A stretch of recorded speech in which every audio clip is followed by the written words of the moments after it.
Bell Hooks, já leram Bell Hooks? Já. Deixa eu pegar aqui. Pedagogia engajada. Muito bem. A educação como prática da liberdade. Mas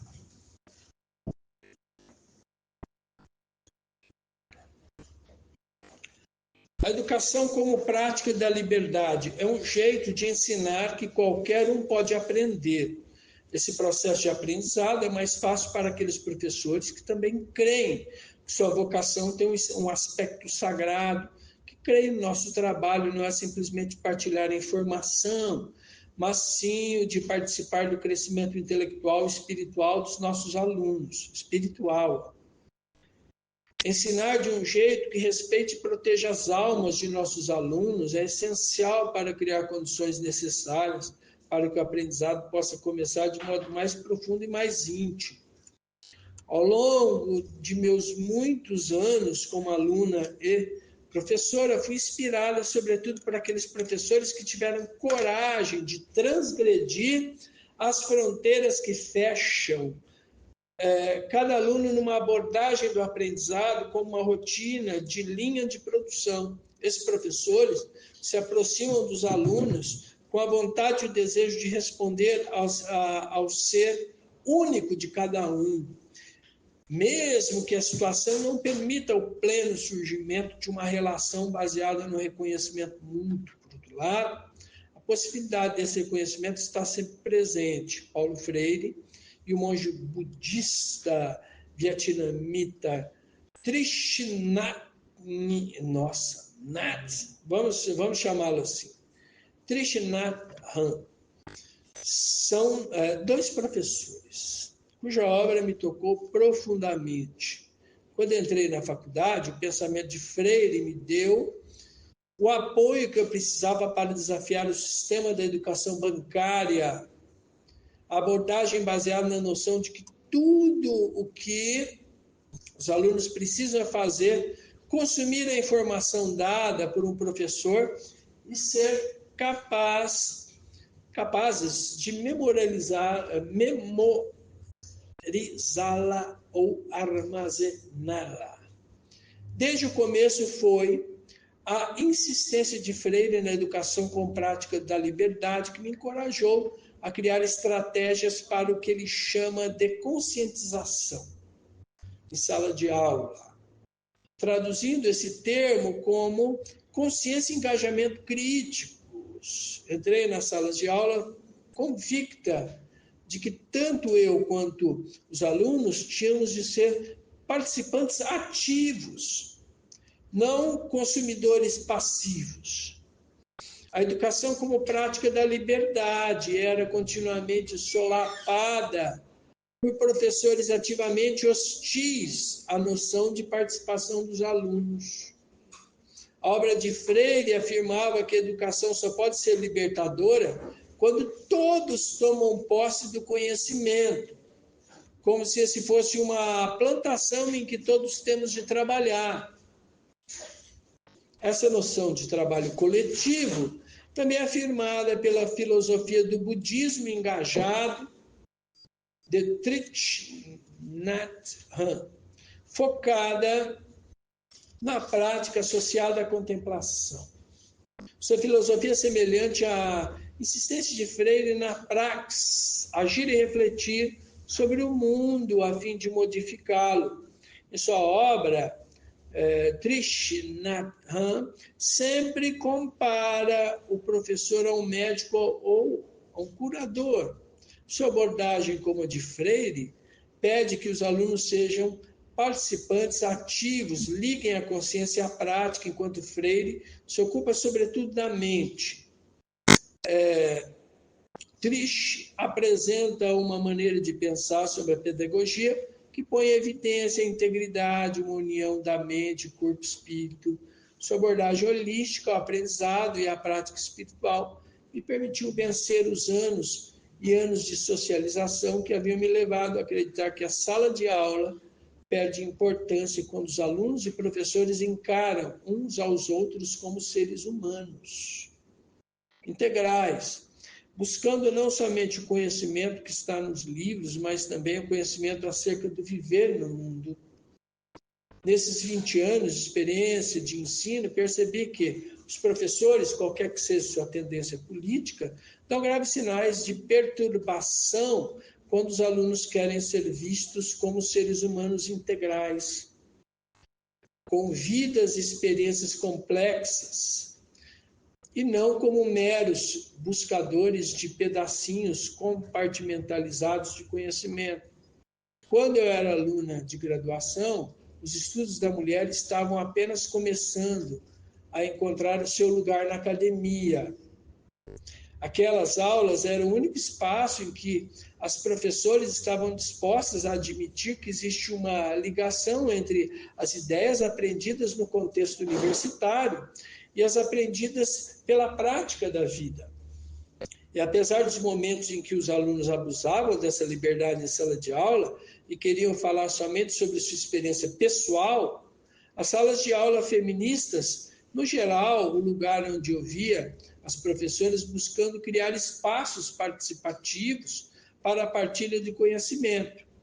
Hoje em dia, a maioria dos professores de estudos da mulher já não é tão comprometida com a exploração de novas estratégias pedagógicas.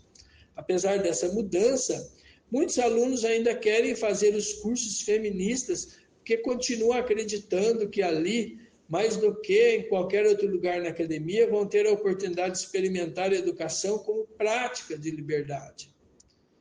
A educação progressiva e holística, a pedagogia engajada, é mais exigente que a pedagogia crítica ou feminista convencional. Ao contrário, dessas duas, ela dá ênfase ao bem-estar.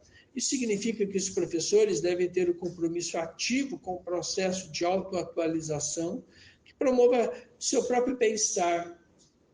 Só assim poderão ensinar de modo a fortalecer e capacitar os alunos. Frisch ressalta que a prática do curador, do terapeuta, do professor ou de qualquer profissional de assistência deve ser dirigida primeiro para ele mesmo. Se a pessoa que ajuda estiver infeliz, não poderá ajudar a muita gente. Nos Estados Unidos é raro ouvir alguém comparar os professores universitários a curadores. E é ainda mais raro ouvir alguém afirmar que os professores têm responsabilidade de ser indivíduos auto-atualizados. Antes de entrar na faculdade, eu conheci o trabalho dos intelectuais e acadêmicos, principalmente a partir da ficção e da não ficção do século XIX. Por isso, tinha certeza de que a tarefa dos que escolhem essa vocação é de buscar holisticamente a autoatualização. Foi a experiência concreta da faculdade que perturbou essa imagem. Foi ali que eu passei a me sentir terrivelmente ingênua a respeito da profissão. Aprendi que, longe de ser autoatualizada, a universidade era vista antes como um porto seguro para pessoas competentes em matéria de conhecimento livresco, mas inaptas para interação social. Por sorte, durante o curso de graduação, comecei a distinguir entre a prática de ser o intelectual professor e o papel de membro da academia. Era difícil continuar fiel à ideia do intelectual como uma pessoa que buscava ser íntegra num contexto em que pouco se ressaltava o bem-estar espiritual, o cuidado da alma. Com efeito, a objetificação do professor dentro das estruturas educacionais burguesas parecia depreciar a noção de integridade, sustentar a ideia de uma cisão entre mente e corpo, uma ideia que promove e apoia a compartimentalização. Esse apoio reforça a separação dualista entre o público e o privado, estimulando os professores e os alunos a não ver ligação nenhuma entre as práticas de vida, os hábitos de ser e os papéis professorais. A ideia da busca do intelectual por uma união de mente, corpo e espírito tinha sido substituída pela noção de que a pessoa inteligente é intrinsecamente instável do ponto de vista emocional e só mostra seu melhor lado no trabalho acadêmico. Isso queria dizer que pouco importava que os acadêmicos fossem drogados, alcoólatras, espancadores da esposa ou criminosos sexuais. O único aspecto importante da nossa identidade era o fato de nossa mente funcionar ou não, ou sermos capazes de fazer nosso trabalho na sala de aula. Estava implícito que o eu desaparecia no momento em que entrávamos na sala, deixando lugar somente a mente objetiva, livre de experiências e parcialidades. Temia-se que as condições do eu prejudicassem o processo de ensino. Um dos luxos e privilégios atuais do papel do professor escolar ou universitário é a ausência do requisito de que o professor seja autoatualizado. Não surpreende que os professores, menos preocupados com o bem-estar interior, sejam os que mais se sentem ameaçados pela exigência estudantil de uma educação libertadora. Os processos pedagógicos que ajudem os alunos em sua luta de autoatualização. É certo que eu era ingênuo ao imaginar durante o ensino médio que receberia orientação espiritual e intelectual da parte dos escritores, pensadores, acadêmicos no contexto universitário. Encontrar tal coisa seria o mesmo que descobrir o tesouro precioso. Aprendi, junto com os outros alunos, a me dar por contente se encontrasse um professor interessante, capaz de falar de maneira envolvente. A maioria dos meus professores não estavam nem um pouco interessados em nos esclarecer. Mais do que qualquer outra coisa, pareciam fascinados pelo exercício do poder e da autoridade dentro do seu reininho, a sala de aula.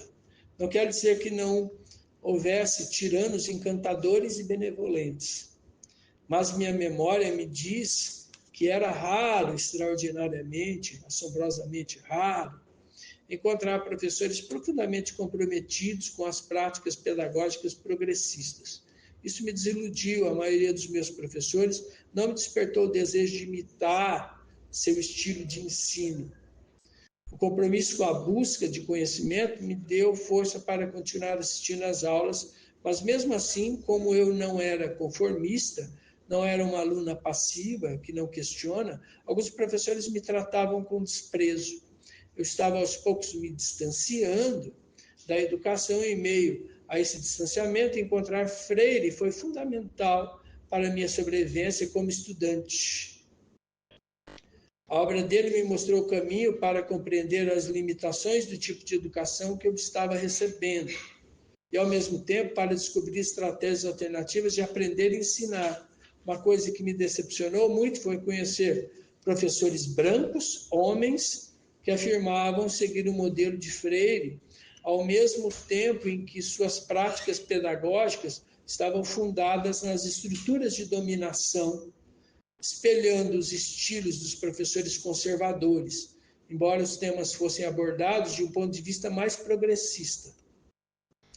Quando conheci a obra de Paulo Freire, fiquei ansiosa para saber se seu estilo de ensino incorporava as práticas pedagógicas que ele descrevia com tanta eloquência em sua obra.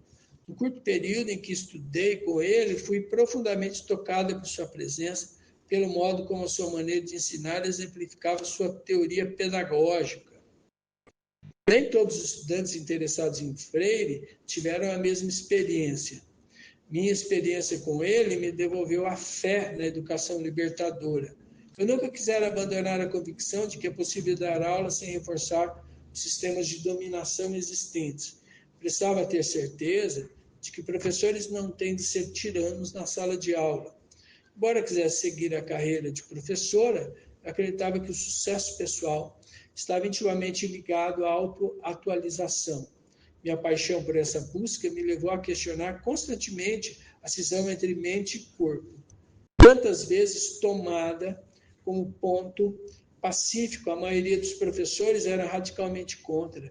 Chegavam até a desprezar qualquer abordagem do aprendizado nascido do ponto de vista filosófico, que enfatizasse a união de mente, corpo e espírito e não a separação entre os elementos.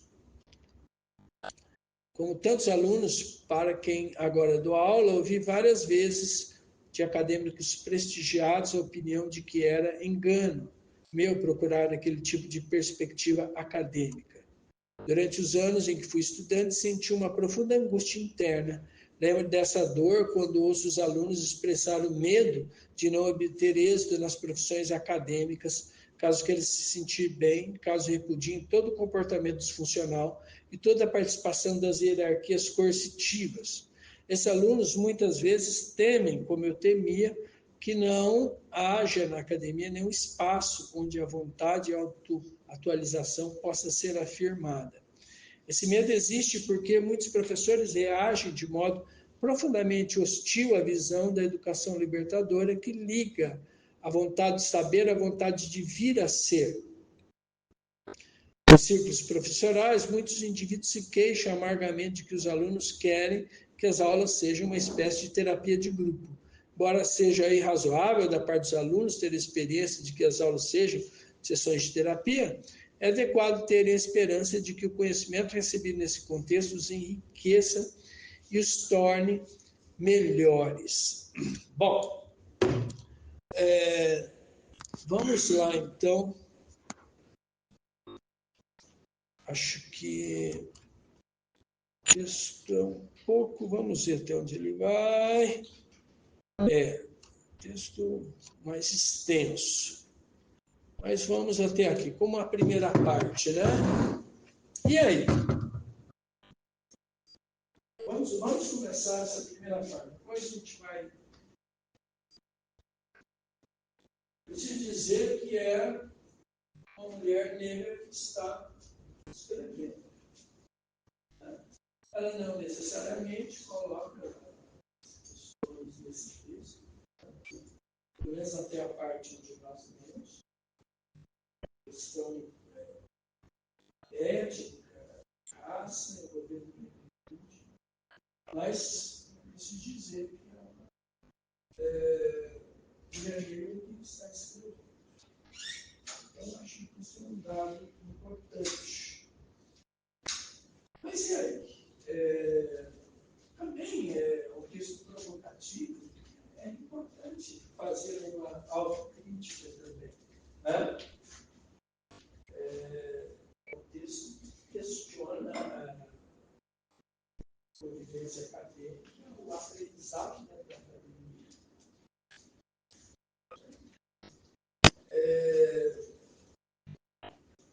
De certa forma, por exemplo, eu estou inserido, né, totalmente inserido nesse processo. Agora,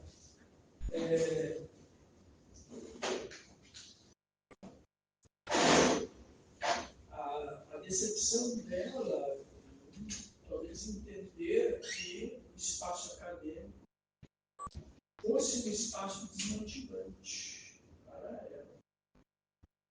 Porque era muito mais, os professores tinham muito mais a questão do exercício do poder, baseado em muita arrogância, prepotência, vaidade. Né?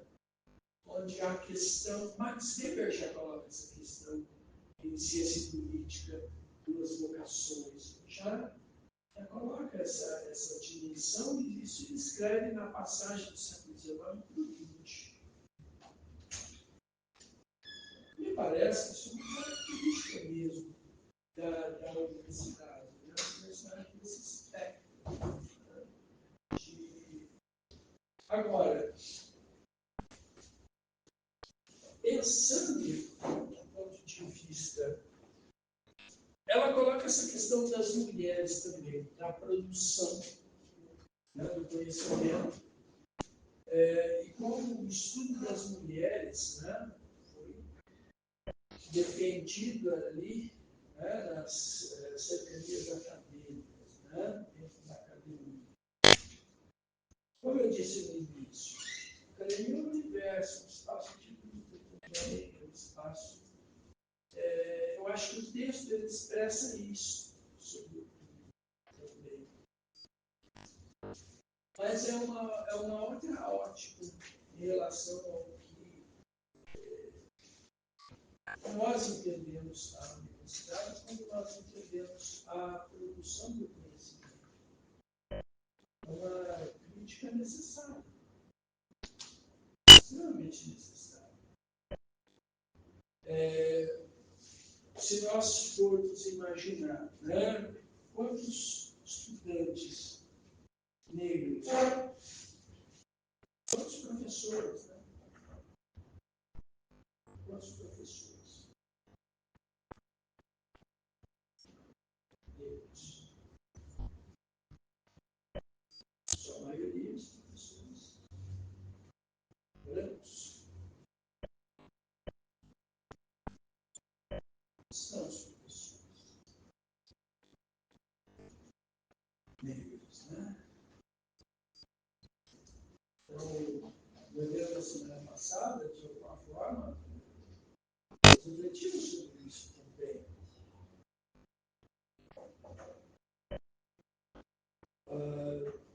Se vocês acompanharam, o pessoal da Secretaria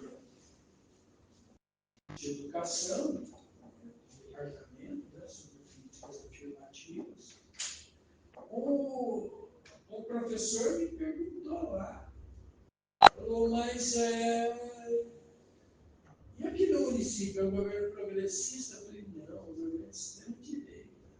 Mas o departamento desse funciona no governo de extrema-direita? Eu falei, olha, está lá não porque foi uma concessão, mas porque houve uma luta. Houvesse esse departamento. E aí, as palestrantes foram lá em cima e elas falaram exatamente das pressões que se sofrem, dos problemas que eles sofrem, né, para manter essa perspectiva. Né. Eu falava, professor também, nós fizemos uma pesquisa sobre para entender o negro na pandemia, mas aí nós nos deparamos com o seguinte dado objetivo, que a vacinação não levou em consideração a cor de pele. Então, nós não sabemos como, de fato, em Campo Grande, por exemplo, a pandemia, a Covid-19, impactou a população negra. Esses dados não existem. Eles foram apresentados de uma forma crua, mas só de uma maneira, de uma forma que você pagando um profissional de estatística para fazer uma tabela. Ou seja, muito difícil. Muito difícil. Então, assim, bom, mas eu estava falando, a universidade, esse espaço também, nós temos aí a né, nós temos o movimento negro unificado, eu acho que,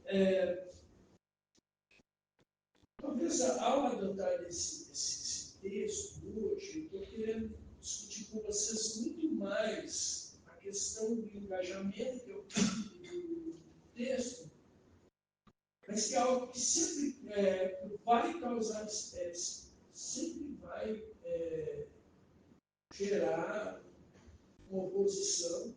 Né? Por exemplo, ontem mesmo, os estudantes fizeram a eleição do centro acadêmico de história, não sei como ficou. Né? Eu incentivei alguns alunos a irem lá para fortalecer o centro acadêmico e tal.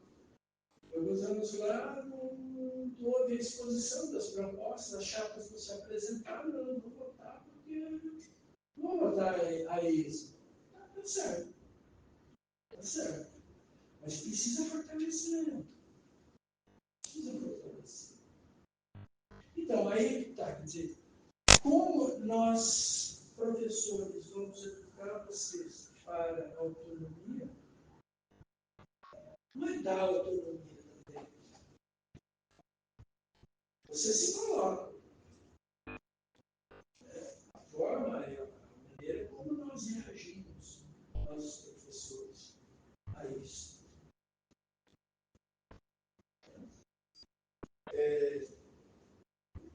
Ontem eu até cheguei na sala e o pessoal estava lá com a urna. Aí falou, o senhor tem aula? Eu tenho. Eu acho o seguinte, a gente divide o espaço, você fica ali no fundo com a urna. Eu dou aula aqui para vocês ficarem nesse espaço. Né? recortar eles e depois também ficar do lado de fora, né? Essas mesas que aqui estão. Né?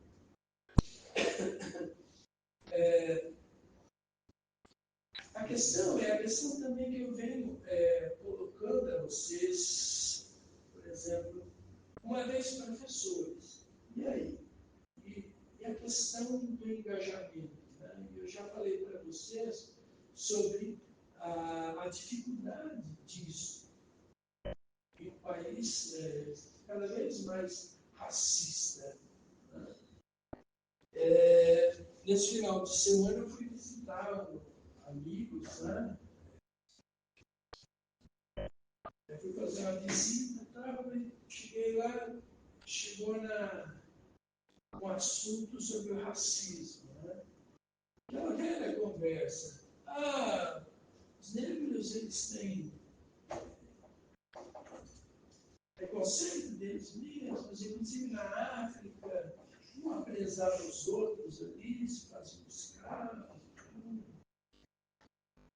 E aí, diante disso, né, diante de uma fala tão rasa, aí tentei desconstruir, ao dizer, olha, tem que haver uma diferença. Uma amiga me ensinou, me ensinou o quê? Que era a mesma visão que eu tinha. Não há distinção. Todos são iguais. E essa amiga me disse, não somos iguais. Somos iguais em direitos. Somos iguais, né, naquilo que... Mas não temos a mesma origem. E é importante entender, por exemplo, na história do Brasil, qual o lugar que cada um ocupa. Se você é branco, se você é negro. Se você é negro, há de se considerar o fato que, por exemplo, um decreto régio de 1872 proibia a educação aos cativos. Então, ou seja, isso admitir que foi vedado à população afrodescendente do Brasil, foi vedado o acesso à educação. Isso foi um decreto estatal. Então, isso significa que, olha, há um problema social. E esse problema social, de alguma forma, é isso que eu falei, tem que ser resolvido. Eu falei equidade, né? A mesma coisa que eu falei aqui, né? Para subir no muro, para chegar, ter o banquinho, né? O nome do banquinho é equidade. Não é igualdade. Se você for pelo princípio da igualdade, você não consegue. É o mesmo processo, por exemplo, antigo do vestibular. Olha, as chances são para todos. Não, tem uma questão econômica. De quem tem acesso. Aí, então, vai discutir isso. Não mudou nada. A visão. Né? Depois, se falaram, tecer algum comentário, mas teria sabido. Difícil. Bem difícil. Aí chegou num ponto onde eu falei, olha, há um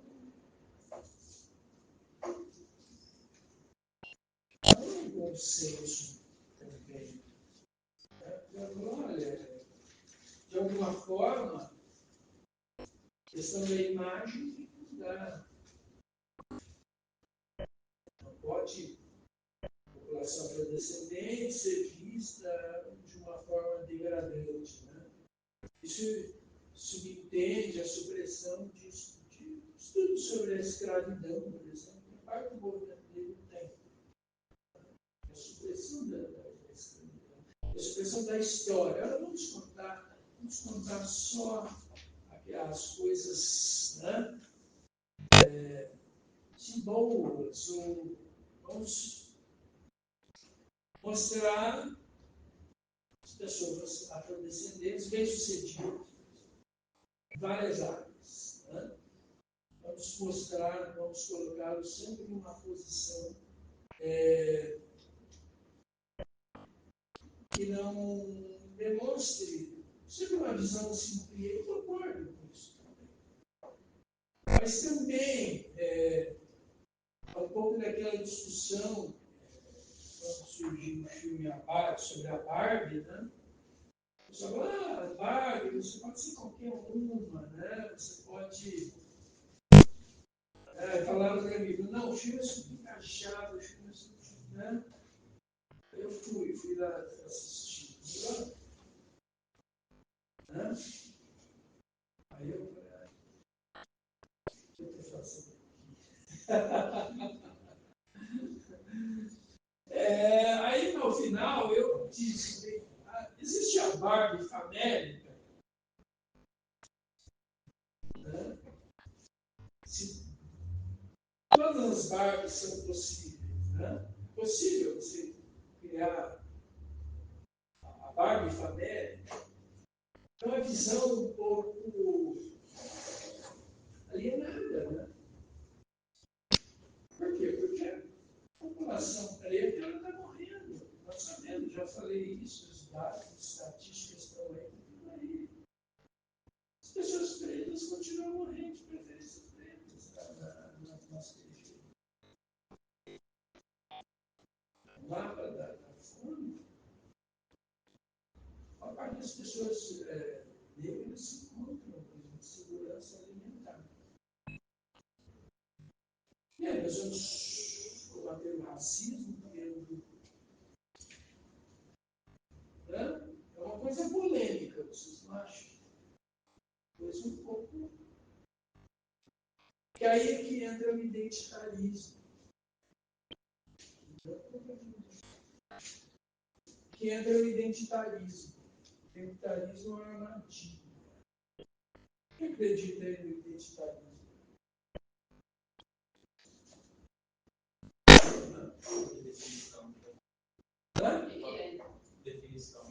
Definição do identitarismo.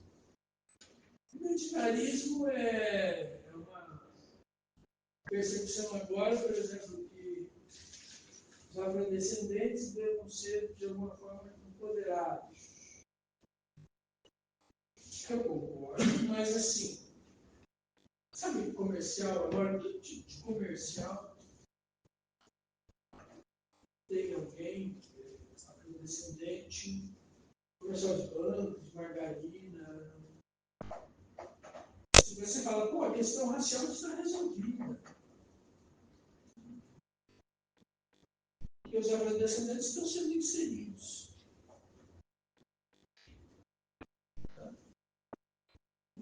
Agora eles estão até em comercial, né? A margarina estão nos programas, né? O pessoal da comunidade LGBTQIA+, também. Em todos os programas, estão fazendo sucesso. Tem deputado, nós estamos resolvendo o problema. Já não é mais. Estão nos programas de TV, estão. Né? E a Juju Todinho, que se assumiu de direita, que a música fez, lá da comunidade que foi retirada das plataformas digitais. Né? A maior exceção que teve. Então, o identitarismo, então, é as pautas identitárias.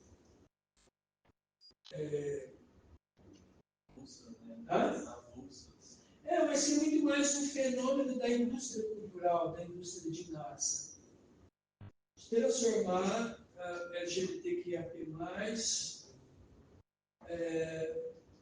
as pessoas afrodescendentes em produto.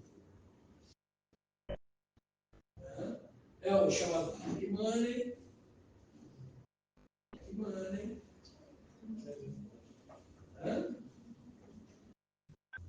você ou não ensinar também as pessoas afrodescendentes, vocês podem me dizer, né?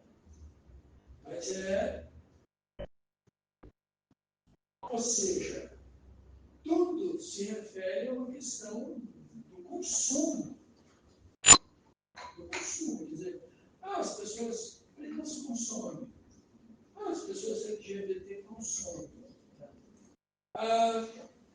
O identitarismo é assim, por exemplo, nas empresas, pessoas negras dirigindo as empresas, pessoas LGBT que até mais também dirigindo as empresas. O princípio da igualdade. Tá? Então, as pessoas afrodescendentes devem alçar os bens materiais, devem ser profissionais reconhecidos, devem galgar um status social, devem estar agora não mais nas franjas periféricas, tem que obrigatoriamente estar no bairro nobre residencial. Está resolvido o problema. Está resolvido o problema? Agora, por exemplo, nós temos nas empresas executivos, todos agora afrodescendentes. Todos. A maioria. Nós temos também os jovens universitários, a cada 10, nós temos 7 jovens negros na universidade. Avançou, nós já observamos a ascensão social da população negra, da população LGBT, já tem uma bancada ali da comunidade LGBT no Congresso, também a comunidade LGBT alçou os bens materiais, estão fazendo sucesso, doutoras, Pablo Vittar, são prefeitos, prefeitas, então, presidente agora, presidente, avançou. O que é isso? 30 anos, vamos imaginar. 4. Resolveu a situação, resolveu a questão essencial. Não resolveu. E por que não resolver? Ora, porque a coisa não se resume apenas ao fato de quem explora agora a pessoa negra. O professor Merkel está falando que o identitarismo seria então só esse uso da imagem da pessoa. Por exemplo, o negro ou pegar o uso das pautas. Seria isso? O ismo já denuncia, se a pauta identitária, o identitarismo, ou seja, é oco por dentro. É só ali a cobertura. O recheio não tem. Qual é o problema? Vou citar o Jörg Lukács agora, em um livro chamado História e Consciência de Classe.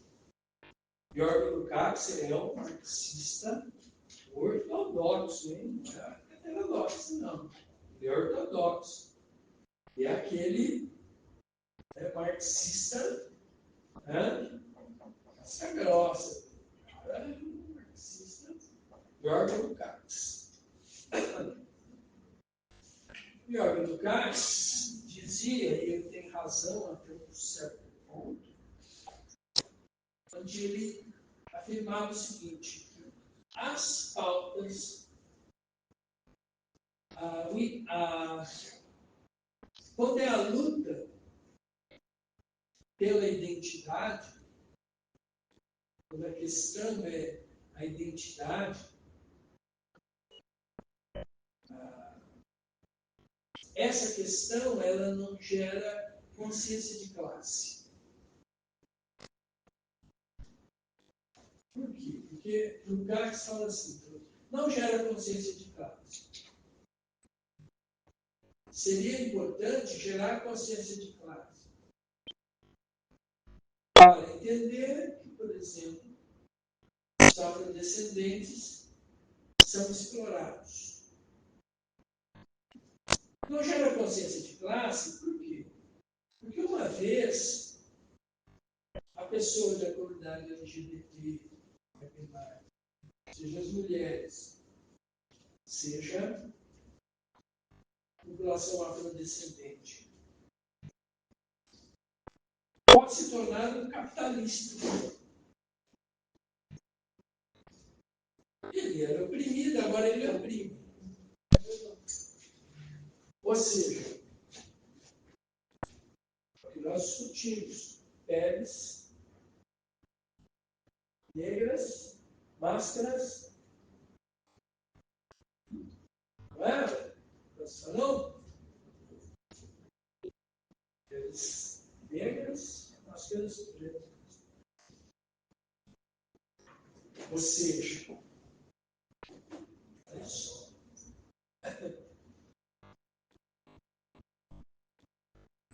Se for só a identidade, a questão identitária, ela não resolve o problema.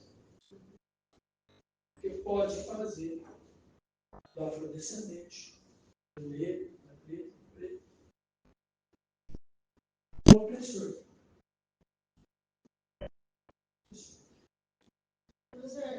Eu entendi o que você dizer. Aí não foi um pouco de ignorância da minha parte. Não, nenhuma. Mas, Fale. Não, mas quando a gente fala, tipo assim, a gente toca nesse ponto, a gente acaba dando talvez palco ou abertura para um racista falar assim, por isso que tem que tirar esse povo negro, porque só. Agora, negro é em tudo. Tipo assim, não cria uma abertura para esse tipo de discurso vir se fortalecer.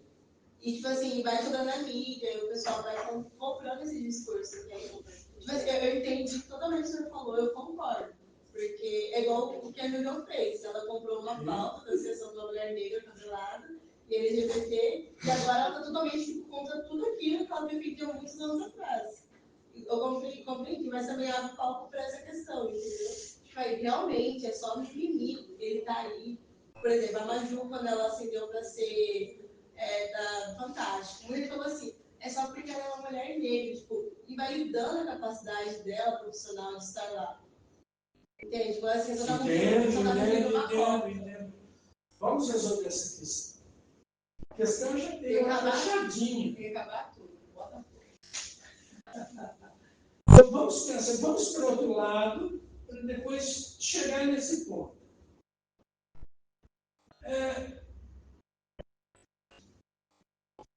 Se não resolve,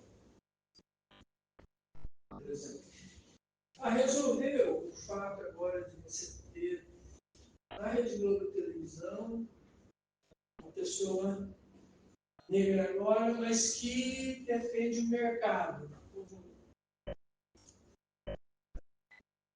A taxa de juros aí aumentou, 0,25. Vai aumentar o custo de vida também. Uma pessoa negra que tem ações na Bolsa de Valores. O jornalismo, eles defendem o mercado porque todos eles são investidores. Estão ali do público e privado, já se perdeu muito tempo. Diz que a CNN, o pessoal é pró-mercado, o Globo News também é pró-mercado. Assim, osso. Então, não resolve a questão. Então, o que é preciso? Mas eu considero importante, mas é que está. Eu devolvo a questão. Que está dentro da discussão. Que adianta uma pessoa preta lá se ela age como uma pessoa branca? Provocativo. Não, Se não tem distinção. Você vai falar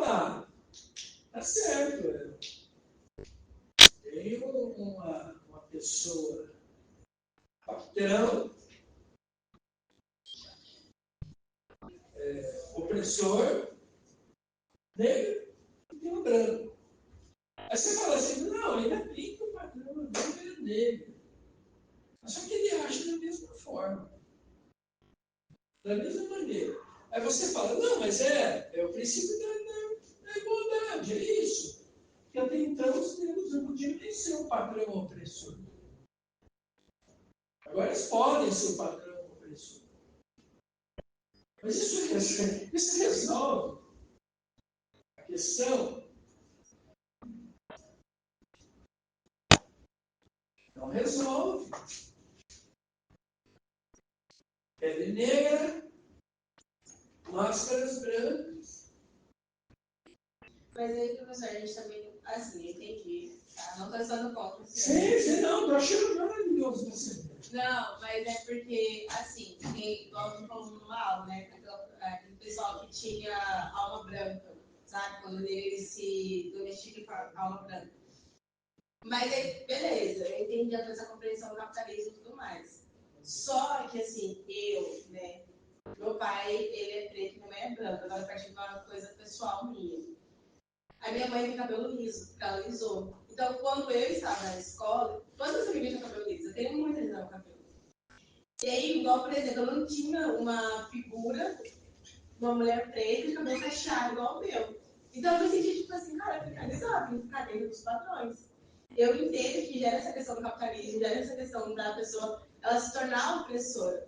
Mas, às vezes, ter uma imagem de uma mulher negra, e assim, lógico, ver os discursos, as atitudes que essa pessoa tem. Às vezes, impacta na vida de uma menina negra ou de um menino negro. Por exemplo, tem um rapper, o Kian. O Kian, ele é super famoso em São Paulo, ele é um rapper foda pra caralho.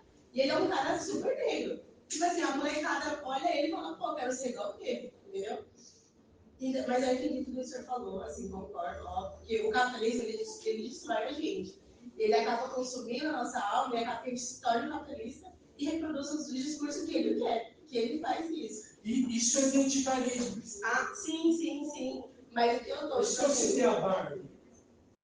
Sim, não, sim. Mas assim, eu só tô fechando um assunto, porque às vezes a gente pode cair assim, não. Então, essa questão de representatividade. Porque, assim, lógico, está muito em foco hoje em dia do capitalismo de utilizar essa palavra. Vamos lá, minha empresa é representativa, tem, você, os próprios LGBT, nananã. Mas a gente sabe que não é, entendeu? A gente sabe que é só para questão de lucro e de fama. Mas também a gente tem que ver, acho que são duas visões diferentes, sabe? No mesma coisa. Não, mas era só isso. Não, mas perfeito, porque ao dizer isso, você também me ajuda na aula, porque você estabelece um parâmetro ali de coisas que eu tenho que responder nessa minha fala. Diego. Então, eu acho que a questão da representatividade é uma questão mais de autoestima do povo negro, autoestima das mulheres, da Barbie e tudo, né? Mas esse tipo de ação seria meio que uma ação individual, ela não chega no cerne da questão. Tanto que filme como a Barbie, por exemplo, eles criticam o machismo, mas no final do filme chega lá, não, é isso mesmo, vai continuar assim, a gente só vai dar as mãos e continuar tudo junto, tudo do jeito que estava, sabe? Então, não são coisas que chegam no cerne da questão, são que o problema mesmo é o capitalismo, né, e tudo, mas a representatividade ela é importante para o povo negro por causa da representatividade, da autoestima do povo negro, né, de você se sentir uma pessoa preta, você saber que você é uma pessoa preta, e se sentir bem com isso, e feliz em ser uma pessoa negra, mas levado a uma infraestrutura, tipo, não é algo que chega no cerne da questão, talvez, do problema, que é o problema real, que seria o capitalismo. Que são, tipo, essas pessoas são colocadas dentro desse sistema capitalista, o famoso black money, pink money, coisa assim, e é isso, sabe? É uma questão até, tipo, toma aí um pouquinho de dinheirinho, a gente apazigua as ideias e fica por isso mesmo. Os filmes do Pantera Negra, que são bem desse jeito, bem apaziguador de questão de raça, tipo, sabe, é uma questão que não chega até... É a fase do imperialismo que a gente está estudando contemporâneo, inclusive. Imagina o filme da Barbie para a Mattel, a empresa Mattel, uma baita peça publicitária. Peça publicitária maravilhosa. Agora tem filme do Lego, filme de estilos. Então, mas sobretudo a Barbie, eu vejo, talvez tenha sido importante assistir para entender como uma empresa, através do cinema, ela construiu o chamado fetiche da mercadoria. Por quê? Se eu vou vender um produto para você, entendeu? Se eu vou vender esse meu óculos aqui para você, certo? Você não precisa, você é jovem, seus olhos estão tudo certo. Bem, mas se eu for vender um produto e agrega um valor, agrega uma identidade a esse produto. Você mata dois coelhos com uma cajadada só, né? Que A empresa é machista, a gente quebra essa questão do machismo, e ao mesmo tempo vende produto. a gente amplia o mercado. A questão da linguagem. Nós vamos falar agora para as pessoas negras. Eu ia falar assim, eu acho que super válido, assim, né? Porque a crítica aqui, ela tem interseccionalidade, a gente tá falando do recorte clássico e tudo mais. Mas, para ver o filme como uma parte, que é, assim, um filme que tem uma pauta liberal, mas pense assim, no alcance disso. Tipo, quantas milhões de pessoas assistiram esse filme? Desde que foi o feminismo liberal, tipo, tá dando acesso a esse tipo de conceito, de conhecimento a muita gente. E o acesso, sei lá, que talvez seja a porta de entrada para um outro tipo de feminismo, um outro tipo de discurso, sabe? Então, eu acho que eu entendo a crítica. Mas eu acho que, no geral, assim, se fosse fazer uma balança, eu acho positivo, entendeu? Porque, pelo menos, introduz alguma coisa, algum tipo de mudança que está, tipo, Foi mencionado pelo fetiche da mercadoria. Pronto, você já é um consumidor. Mas a gente né? Tipo, a gente, tudo no final das contas, tudo Como que a gente vai sair disso aqui? Sim. Então, né? A gente é inserido na lógica do capitalismo. Por mais que a gente tente lutar contra a maré, ela vem e expõe a gente, ela derruba. Olha o marketing que funciona comigo. Comigo funciona isso. É um bando de louco. Veja, um time que surgiu da classe operária. Um time que na sua história utilizava o uniforme branco, porque naquele tempo, se você lavasse a roupa, descoloria, então branco para que aquele uniforme durasse. É um time que era chamado time de carroceiro, é um time de povo, é um bando de louco, né? Sonhou no Porto Corinthians, né? Canta até ficar rouco, comprar uma camisa do Timão, né? Que hoje em dia custa uns 300. Um produto super popular. Né? Ou seja, o fetiche da mercadoria tem que ter uma identidade, tem que ter algo que você fala, cara, é isso, eu me identifico com isso. Né? Identifico com isso. Por exemplo, para dar aula para você, não, preciso de uma camisa, né? Para dar uma certa seriedade. Né? Se pelo menos você não é sério, você tem que fingir que é. Menos brincadeira de time, chinelão e bermudão. Então, Isso é conversado, nem tem. Vocês são conversados, vocês estão. Eu conversado é meter o louco. chega aqui, né? Então, e aí, então, é essa questão, né? Quer dizer, com a fala do Diego e com a sua também, aí nós avançamos, né? Um pouco sua fala também? Cai, né? Nós avançamos um pouco, por isso que é importante vocês falarem. Né? Então, o produto ele tem que ter essa identidade. E essa identidade você não cria assim do nada. Tem que ter uma relação com você, direta. Ao utilizar aquele produto, né? Utilizar aquela marca significa alguma coisa. Né?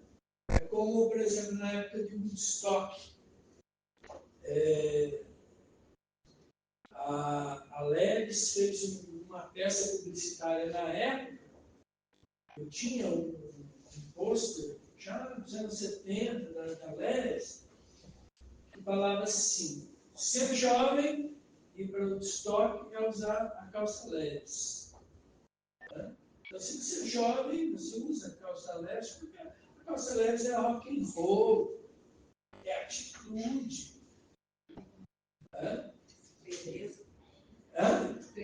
Presença. E aí estava no quadro assim, quando milhares de LEDs, Woodstock, quando milhares de LEDs foram ao concerto. Ou seja, quando milhares de jovens foram ao concerto. Jovem é LEDs. LEDs é jovem. Isso fala, o Hobsbawm fala muito isso na Era dos Extremos, no capítulo chamado A Revolução Cultural. Se vocês leram a Era dos Extremos, se forem ler, tem uma atenção ali para esse capítulo, a Revolução Cultural. É bem interessante quando ele fala como o rock se tornou um produto. Né? O rock é um produto, assim, produto que você não vê ele como um produto, né? Eu vejo sim. Grande produto. Sabe por quê, professor? Geralmente quem curte rock, galera que é rica, que tem condição de festival caro, comprar só uma roupa cara do pessoal que vende, porque o evento de rock, mais de R$200 pra você. Então, assim, você tem que ter cuidado. Agora, o que você não poderia ver, como supor, como produto, os bailes que tem em São Paulo. Mas já está virando como produto, já os bailes de São Paulo, de fone, entendeu? Já está virando como produto para capitalismo. Mas rock, pra mim, sempre foi legal de vir. Então, às vezes, sustentar o naipe de quem é roqueiro, Tudo é um produto, né? tudo é um produto. Música é um produto. Tudo que o Rock in Rio, né, as críticas ao Rock in Rio, por exemplo, é que não tem mais rock, né? Mas Só que é mas são outros estilos musicais, além do rock, né? Então nós estamos na indústria de massa. Né? Aí nós estamos falando de black money, pink money, né? Estamos falando dessas coisas. Bom, agora eu vou tentar fechar essa perspectiva. O Lukács, ele tem alguns furos, assim, porque ele fala que essas discussões envolvendo a identidade, essas questões devem ser discutidas na dialética marxista. Da dialética. Por quê? A dialética é um pressuposto que é uma espécie de um departamento do marxismo. Tudo e qualquer coisa que você não consegue explicar o que é do universo da cultura, do espectro cultural, você joga ali, né? Nessa gavetinha do marxismo dialético, da dialética, né? Marxiana. Então, tem que ser resolvido aí. Por quê? Porque as questões envolvendo o indivíduo não geram consciência de classe. Então, pensando, por exemplo, por que o movimento negro unificado, ele deve ser anticapitalista por essência. Porque o movimento LGBTQIAP+, tem que ser anticapitalista por excelência. E porque o movimento das mulheres, das feministas, tem que ser também um movimento anticapitalista. O primeiro pressuposto é que talvez, se anticapitalista, possa ter consciência de classe ou consciência de gênero. Por quê? Porque a coisa não é resolvida no mercado. O identitarismo não resolve. A pista foi a Barbie. Vamos falar que tantas são Barbies? Beleza. Então vamos pensar na Barbie famélica. Vai vender? Alguém está interessado na Barbie famélica? Será? Isso é um indicativo de que a periferia ela continua lá. As contradições sociais elas continuam também. As mulheres continuam ganhando menos que os homens. A população preta continua morrendo pela violência policial, jovens na periferia. Nada mudou. Em essência, nada mudou. A população carcerária continua sendo preta em sua maioria. Os brancos habitam mais a universidade do que os jovens negros. Continua. O jovem negro ainda tem a dupla jornada. E morrem mais jovens pretos em relação aos jovens brancos. Alguma coisa mudou?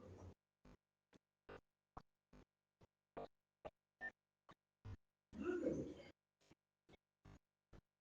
O fato de uma pessoa negra ser capitalista,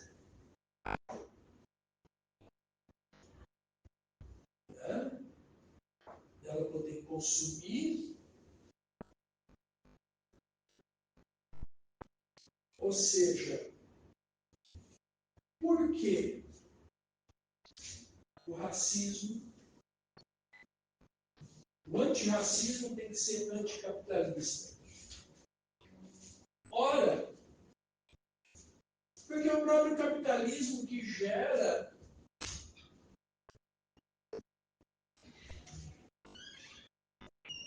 o capitalismo para existir. Ele não existirá se não houver a desigualdade. E, sobretudo no Brasil, especialmente no Brasil, isso tem uma conotação racial. Racial. Por quê? Porque nós fomos uma nação colonizada. E a colonização, especialmente a colonização do Brasil, dependia do trabalho escravo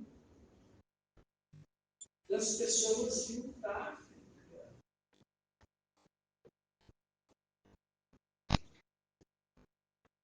E o capitalismo ainda no Brasil, por exemplo, depende. Ainda depende. Ainda depende. Por que, professor? Ora, porque o capitalismo no Brasil, estou citando Florestan Fernandes, estou citando Celso Furtado, estou citando Francisco Verforte, estou citando a bibliografia que eu trabalhei com vocês em Brasil 3.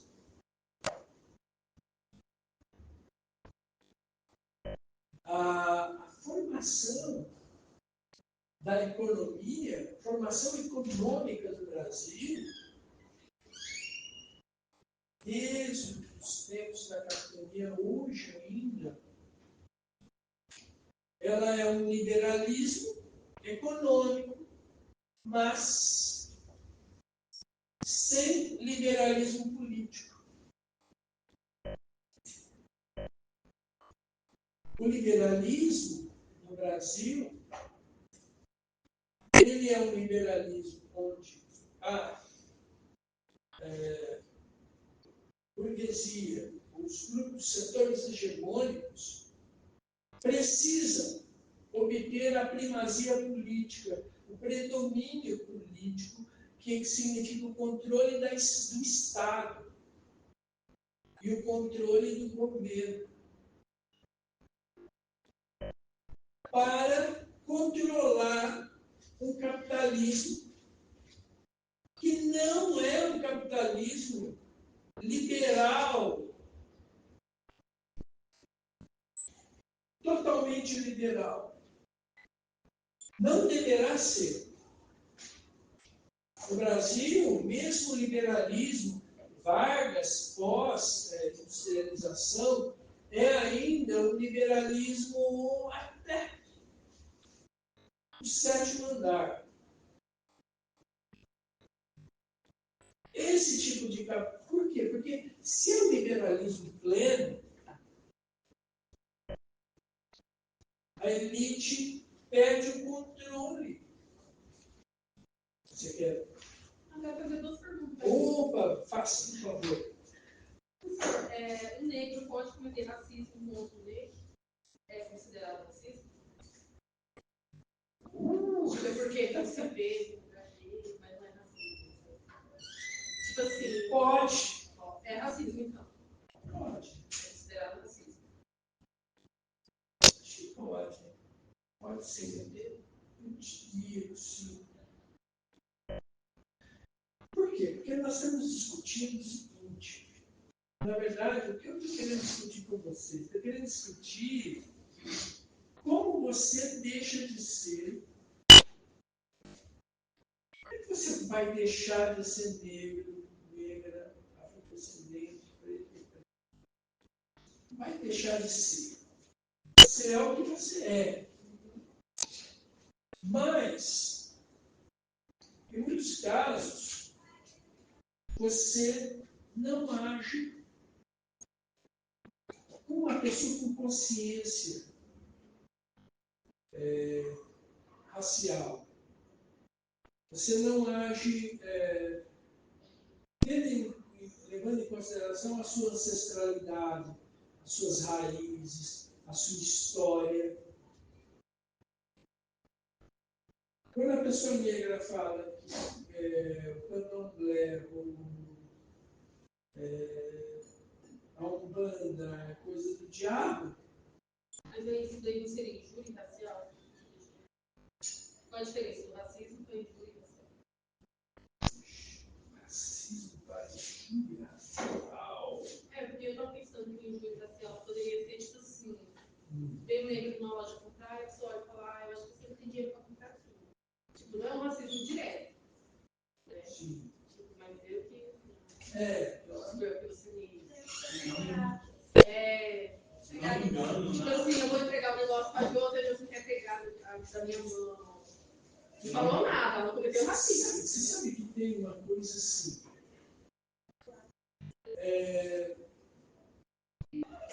Você fala, meu amigo Benjamin, que ele é um estereótipo assim, de alguém que é pessoa negra que incomoda muita gente. E dizem que ele é alguém arrogante, mas ele é alguém extremamente se rebaixa. É porque eu estou te fazendo essas perguntas, porque eu vou fazer uma apresentação sobre racismo. Eu queria ter que só me perguntar. Tá. Se não me engano, acho que na Constituição, na lei, a diferença entre a injúria racial é que um é meio que direcionado, tipo, o povo negro em geral, ou seja, tipo, sei lá, por exemplo, se falar que negro é tudo macaco, por exemplo, ou algo assim, enquanto que injúria racial seria algo mais digamos, direcionado a uma pessoa específica? Eu acho que não tinha algo direto. Direto. Igual eu falei, se você pega essa garrafa, ela quer pegar da minha mão, ela não fala nada, ela cometeu racismo. Ela só fica assim, né? Deixa aí, amiga, depois eu pego. Sim. É aquilo que Não é você direto. consegue, né? Talvez algo direto, né? Você sabe quem foi. Você sabe quem foi. Então, aí você me pergunta se é possível. Eu diria que sim. Vou arriscar. Eu diria que sim. Sabe? Por quê? Porque, às vezes, quando nós. Por um fato. O primeiro deles. Quando nós falamos de uma população afrodescendente, nós estamos falando de diversas pessoas, com diversas concepções. Não estamos falando de algo homogêneo, nós estamos falando de um grupo, de uma população heterogênea. Agora, eu, por exemplo, vi, ninguém me contou, eu estava um tempo assistindo na Netflix, como é que é? É um programa voltado às sogras, né? Que o pessoal tem que dormir com a sogra. Ilhados com a sogra. Ilhados com a sogra. Vamos fazer esse estudo de caso. Assistindo Ilhados com a sogra? Não, mas eu fiquei curioso. Tem uma. Então, é uma ilha que na verdade, o casal vai,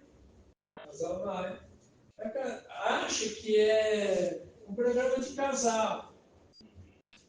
Aí, quando eles chegam lá, as esposas são separadas. E aí, quem chega de baixo são as sogras. Tem que conviver com as sogras. Né? E tinha lá um pessoal, eu esqueci o nome agora, tinha uma mulher que era do Nordeste, que estava muito desapontada com o namorado, o marido da filha, porque não foi apresentada, a filha foi visitá-la, mas o marido da filha não foi, ela ficou muito ressentida com isso, não tinha conhecido ele ainda. Primeira namorada. E aí,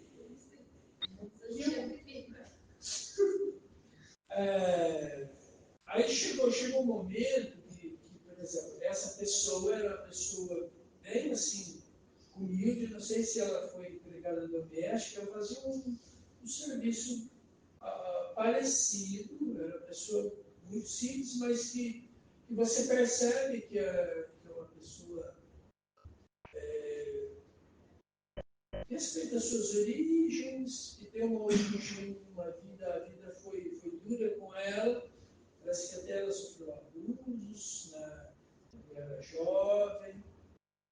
E o marido da filha. Né? E aí, então, chega um momento em que eles criam uma empatia e isso desperta uma ira no restante dos participantes. Eles falam, eles estão jogando, mas não é para jogar, não é um jogo. Aí eles começam, a maioria, a isolar. Começa a isolar. Porque acham que eles estão sendo desonestos, estão fingindo que ainda estão brigados, quando não estavam mais brigados, já tinham feito as pazes, né? O genro e a sogra, né? Desse pessoal, que é pessoal negro, né? Pessoal negro. Mas eles não eram os únicos. Né? Havia também uma senhora que era negra também. Né? Mas só que essa senhora, ela ficou do lado das pessoas, que eram as pessoas brancas, e que estavam condenando ali. Estavam considerando.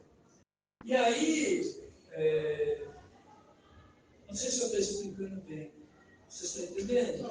Aí teve um jogo lá que esse genro e a sogra tiveram que eles não estavam ganhando nada. E se você ganhasse, você ia para um cafofo, que era um cafofo lá, o Prime lá. No caso, os que não estavam ganhando, era os que se deram bem ou esse outro aí que a sogra está no lado dos brancos? Não, esse é um outro pessoal. Ah, tá. Né? Pessoal. Eu estou falando daquela sogra que ficou muito desapontada com o genro, pelo genro não casou com a filha e não a conheceu. Né? É uma pessoa humilde. Ele também é um cara que tem consciência étnica, racial. E parece que é um cara que tem a questão da negritude muito, muito presente, a questão da ancestralidade, a questão mesmo da... E aí, então, eles omitiram, porque até então eles estavam brigados. E depois eles fazem as pazes e fazem uma estratégia de que eles estão brigados. Aí o pessoal acha ruim. Mas não é um jogo onde o pessoal dissimula um pouco, né?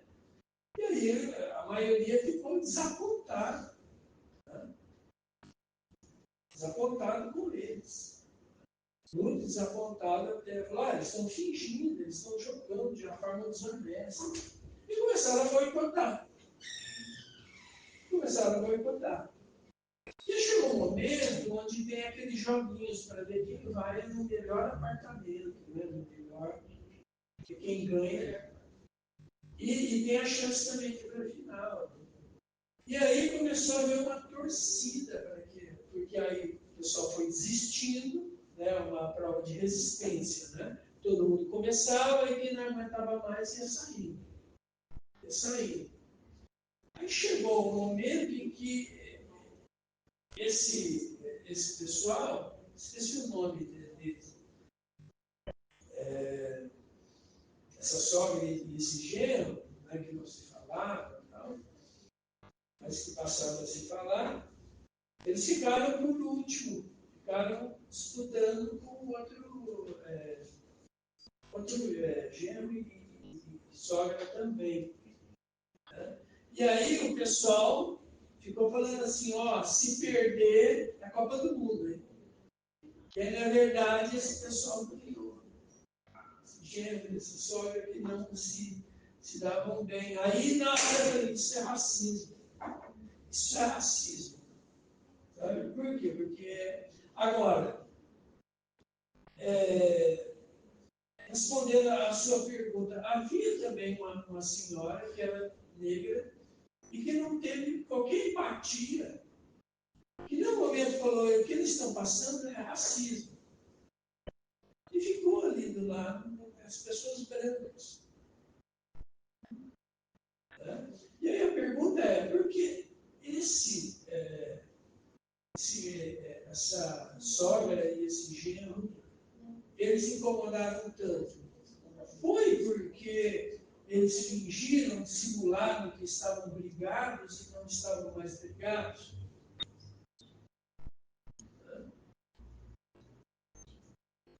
Então, e por que aquela senhora, que é uma senhora negra, não ficou do lado deles, ficou do lado das pessoas negras? Isso nos leva a pensar que há, para a população negra, um certo tipo de comportamento que é aceitável no mundo dos brancos e alguns comportamentos que não são aceitáveis para os brancos. Algumas, por exemplo, você querer ganhar o jogo não é algo aceitável. Você passar na frente talvez não seja aceitável. O que incomoda?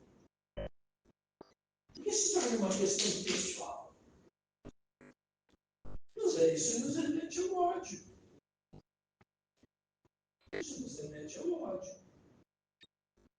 E se faz um bloco ali total contra aquelas duas pessoas?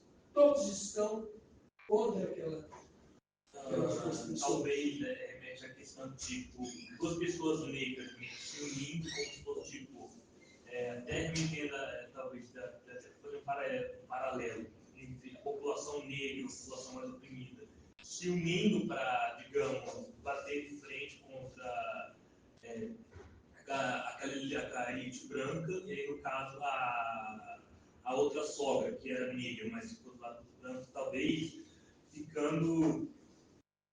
Escolhi um pouco a raciocínio agora, mas ficando do lado dos brancos justamente para, digamos, meio que se encaixar, sabe? Perfeito.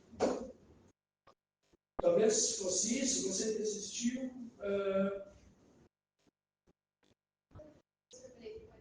Ela não terminei. Tá. Mas sabe quando eu lembrei dessa discussão? Do BBB, quando teve o Lucas Penteado, aí a Carol Conká juntou, tipo assim, toda a galera lá. Aí o Lucas Penteado fala assim, não, nós somos ele, temos que se unir e tal. E tipo assim, a Carol Conká, o Projota, toda aquela galera meio que mó racismo com o Lucas Penteado. Tiram ele pra louco. Começam a humilhar ele de todas as... E ele é negro também? Ele é negro. Você não é machismo? Não. Que é isso, gente? Racista. Ele é porque o Lucas Penteado, quando começou o programa, ele fala assim, é a maior edição que tem negros. Aí ele fala, cara, não teve um vencedor negro, vamos se juntar, todos nós somos negros, vamos tirar os brancos, e depois é cada um por si. Tipo, essa é a estratégia dele. Só que aí, a Carol Conká, acho que ela tava meio virada na cabeça, começou a falar um monte de coisa com o menino, acusou ele, aí tinha a tal da Kerline também, que foi acusar ele de negócio de assédio, um monte de coisa lá. E aí todo mundo que era negro, todo mundo da casa se volta contra o Lucas Penteado. E aí ele começa a ter tanta pressão psicológica, que ele acaba pedindo pra sair. Então, tipo assim, ela fala assim, você não fala enquanto eu falo, cala a boca. Você não vai, eu não vou comer na mesa que você tiver. Começa a esculachar o menino. E ela é negra. Aí depois, né, que ela saiu, ela faz uma retratação, fala que ela estava no melhor momento, que ela fez terapia, e tava tudo certo. E aí tinha o Nego Di. O Nego Di é um cara preto, que comete racismo. Direto ele solta nos stories dele, falando, essa macacada, isso, não sei o que, o cara é preto, tá ligado? Aí você fica assim, irmão. Então, aí, perfeito no que você falou também. Por quê? Porque, às vezes, você age de uma forma para se encaixar. Sim, total. Para se encaixar. Para conviver e coexistir, e é algo sutil, que talvez você nem perceba. Mas existem algumas regras ali. Esse Lucas Penteado, ele atravessou o Rubicão, ou seja, atravessou os limites. E depois tem que procura lá no vídeo, só fala Lucas Penteado. Passou os limites, né? Assim como esse meu amigo Benjamin, ele passa os limites, ele não se encaixa. Ele não se encaixa naquilo. Né? Talvez quando eles se juntaram, falaram, vamos ganhar igual o Lucas Penteado também. Nós podemos fazer um bloco para ganhar. Para uma estratégia dele. Porque quando você vai reparar para ver nas edições, eu sei que o pessoal fala super mal do BBB, mas às vezes é bom assistir, porque você faz umas altas reflexões. Sim. Na maioria do BBB é assim, começa a galera preta, aí vai saindo um de cada vez, vai saindo, começa a ficar só os brancos. E aí depois eles começam a se eliminar. Aí qual foi a versão que ficou, a mulher preta que venceu foi a Thelma. Por quê? Porque a Manu Gavassi tacou no pau lá, porque ela ia vencer, mas ela tacou no pau e venceu, porque ela é famosa também. E a outra versão que ganhou o negro foi o Davi. Que aí o pessoal falou para a questão também da imagem do homem negro vencer, porque estava sofrendo racismo na Disney Brunation, levando o pessoal lá. Mas você vê nas edições, você pode reparar, pega lá, desde 2000 até agora. Dá, cara, o tema diz assim, você pega as edições, os negros estão saindo primeiro, e depois os brancos. E E por assim vai. Entendeu? Cara, é muito maluco você parar pra pensar. E o Lucas Penteado, quando ele usou esse negócio, vamos se juntar nós negros, a gente tira todos os brancos, depois a gente se elimina, ele foi estratégico, velho. Só que o pessoal ficou assim, não, porque isso aí é apartheid, é racismo reverso. Caralho, eu não tô Então, respondendo a sua pergunta, é possível. O que define é o seguinte, o que define é, novamente, peles negras, máscaras brancas. Ou seja, quem eu sou? Por exemplo, eu sou negro, mas quem eu sou? Eu sou alguém pró-mercado? Por exemplo, esses dias eu estava na padaria. Na padaria, no escapão. Aí parece que não, mas eu sou pessoa muito inteligente, fazer comercial. Não, eu estou pegando pão lá, aí eu pego e dou o pegador, ficar na fila, às vezes, né? Às vezes você é uma pessoa que deixa, né? Aí eu sempre sou ali no supermercado, eu converso com o caixa e tal, sempre procuro nascer. Vamos fazer uma boa estampa, uma boa imagem, né? Me esforço para isso. Aí, teve um rapaz que eu saí, não deu um pegador para ele no pão, ficar lá na caixa, mas virei e falei boa tarde, né? Saí assim, né? Aí depois eu vi, falei, estava ali, depois eu vi, sabe aqueles sapatênis, Faria Limer, com uma calça que é aqui assim, e uma camisetinha do banco aqui. Ou seja, assim, o que eu quero dizer é que depende. Tem consciência de classe, tem consciência social, tem consciência de origem. Por isso que desde o início dessa aula eu disse para vocês, o que é mais importante para nós não nos perdemos na vida, e vocês são jovens, né? Eu posso falar isso para vocês. Nós só ganhamos ao longo da nossa vida quando nós não rompemos os laços dos nossos antigos amigos, quando nós não rompemos, quando nós contamos a nossa história, quando nós nos orgulhamos, por mais dura ou por mais feliz que seja, nós contamos a nossa história, onde nós damos valor ao nosso lugar de origem, onde nós damos valor à nossa família, aos nossos pais, mães, irmãos, tia, tio, porque é parte de nós. Quando nós preservamos a nossa origem, a nossa identidade, o que nós somos, quando nós mantemos a nossa identidade, nós não nos perdemos. Nós não nos perdemos. Agora, quando nós, num cargo, achamos que temos o poder, que somos mais, ou que somos tops, que nós podemos, que estou acima. Quando as coisas viram instrumento de poder, qualquer coisa que você tenha, vira instrumento de poder, onde você exerce o seu micropoder, a questão é que você se perde. Né? Talvez o Nego Di, eu conheço esse cara. Esse é um cara de extrema direita. É um cara que é negacionista, né? Diz que a questão racial é mimimi. É um capitão do mato. Capitão do mato.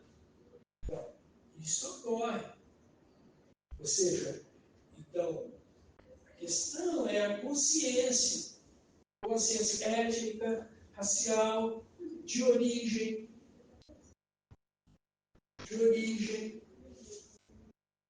Tá? Isso é importante. Isso é algo muito importante. Então, resolvendo a questão lá, por que o movimento negro tem que ser anticapitalista? Tem que ser anticapitalista por quê? Porque é o capitalismo que gera a desigualdade. O identitarismo não vai resolver a questão racial. Porque pode ter um comercial de margarina com a família preta, mas os pretos continuam morrendo na periferia da violência policial.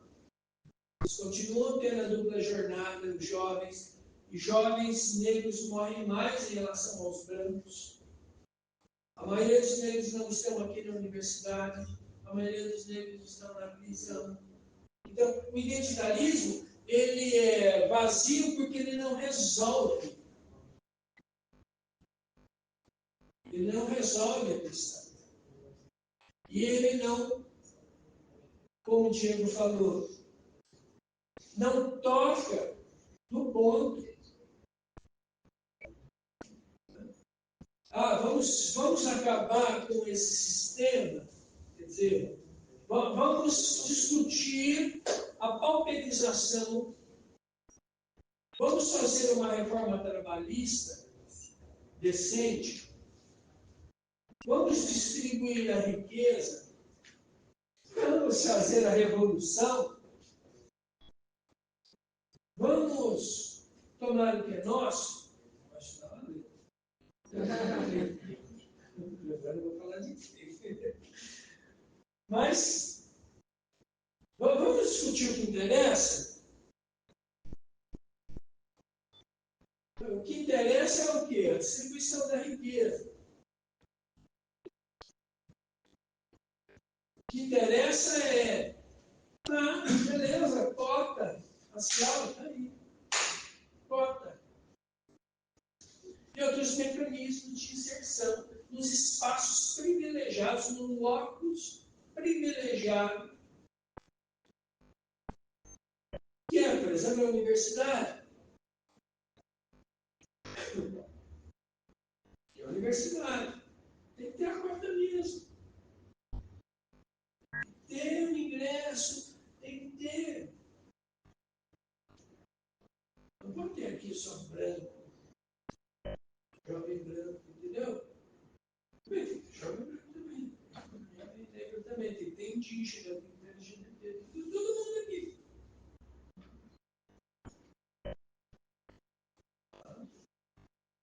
Porque não é possível também a gente começar a discutir os brancos também sofrem. Preconceito. Não, o mundo é predominantemente. Os brancos estão ocupando todos os espaços. São a camada hegemônica da sociedade. E aquela coisa, hoje eu não tenho mais. Você tem plano de saúde? Mas olha, eu defendo o SUS. O SUS, tem que melhorar o SUS, e tem que ter. Não é ideal o plano de saúde, já paga o SUS, é uma aberração. Ou seja, ter plano de saúde não é um privilégio, é uma aberração. Você está pagando 2 vezes. Então você tem que defender o SUS, não defender os planos privados. Então, é um pouco essa medida de coisas. Né? Por exemplo, por que também o movimento LGBTQIA+, tem que ser também anticapitalista? Ora, porque, veja, a própria estrutura dinâmica do sistema capitalista também exclui. Também exclui. Também é excludente. Isso começa com a colonização, com a imposição de um padrão binário, né? E é cultural. Nós não devemos esquecer que uma das coisas presentes no capitalismo brasileiro é o teor racial. No Brasil, não é só o capitalismo, ele não é é só envolve a questão de classe, mas envolve a questão racial. É o manifesto do Partido Comunista do Karl Marx, que ele fala assim: o mundo se divide entre exploradores e explorados. Numa versão, e o conflito entre eles é o motor da história, engendra a história. A história é eternamente a luta das camadas exploradas e dos exploradores. Essa contradição que engendra a história. Isso está no Manifesto do Partido Comunista. Eu inseriria aqui, por exemplo, não sei se é só o caso do Brasil, certamente não é, mas colocaria o ingrediente racial aí, certamente. Certamente. Então, por exemplo, existem espaços privilegiados na sociedade, fronteiras sociais. Então, eu não sei se aí eu fecho, talvez eu dou uma fechada, porque tem que ser anticapitalista, porque não dá para os negros reproduzirem um sistema que é o mesmo sistema que o oprime. Isso vai fazer com que a população afrodescendente, os negros, se branqueiem.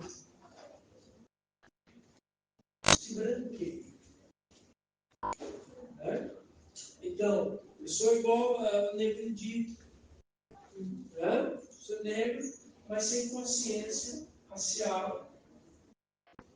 A questão do racismo é uma questão de mimimi. É o mimimi. É o vitimismo.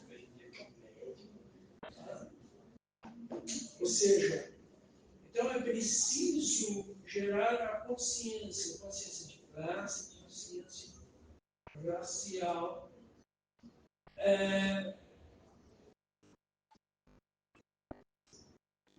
Para não detratar completamente o identitarismo, eu acho importante a imagem que começou com o Negra Bonito,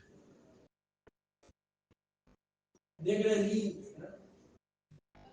Que era coisa dos anos 80, relacionar a população negra a coisas.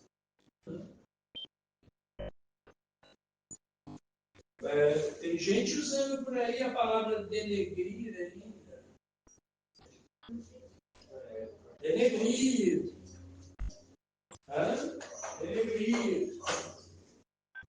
Denegrir.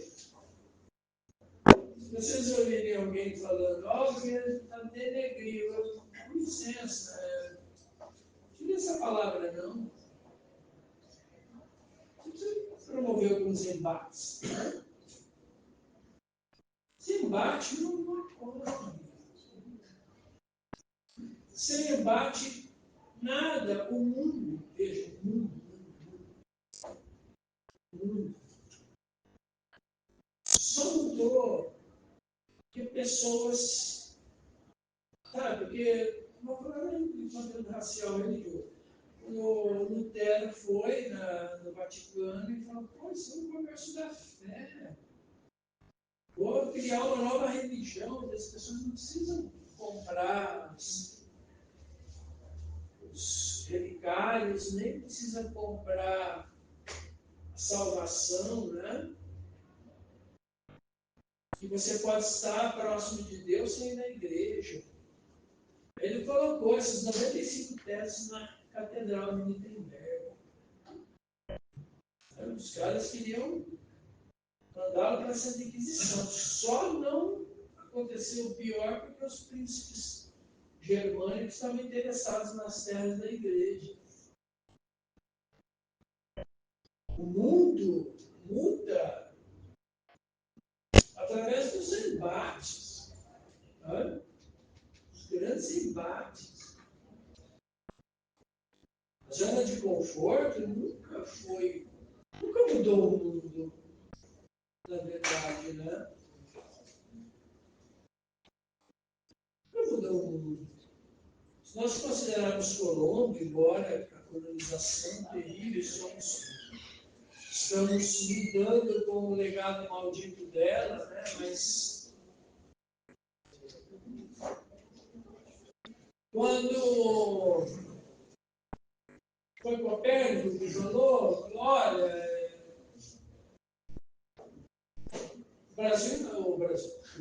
o mundo, o planeta não é o centro da Terra, né?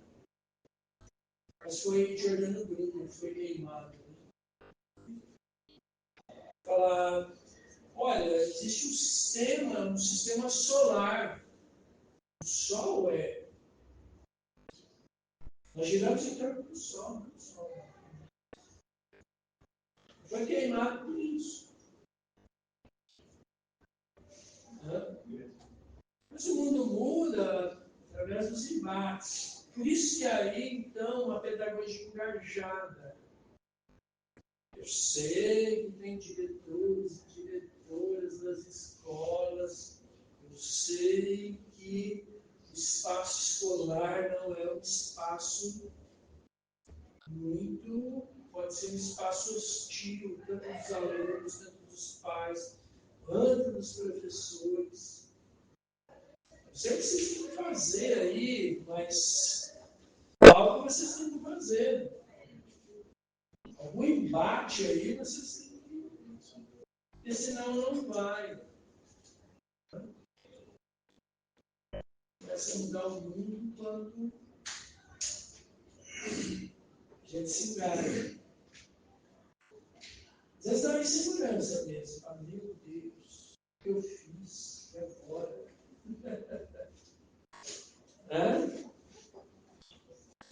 Mas